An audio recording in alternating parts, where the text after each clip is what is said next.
only 21% of the products we tested contained the product listed on the label.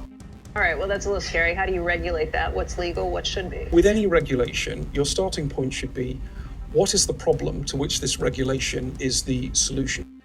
On May 17th, the FDA released a revised guidance of a question and answer guidance document on inspections during the COVID-19 pandemic, specifically for facilities manufacturing pharmaceutical products and sites involved in the conduct of clinical, analytical, and non-clinical studies.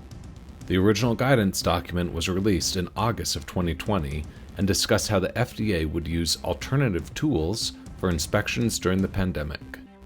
The current updates to the document offers clarification on what the FDA may do and what actions may be taken when it cannot conduct a physical inspection. You can find the updated guidance document linked in our comments section. The Pathways Minute gives you the most relevant, up-to-date news and information in the life science industry to help you remain compliant, effective, and efficient. Be sure to subscribe to this channel and follow us on LinkedIn.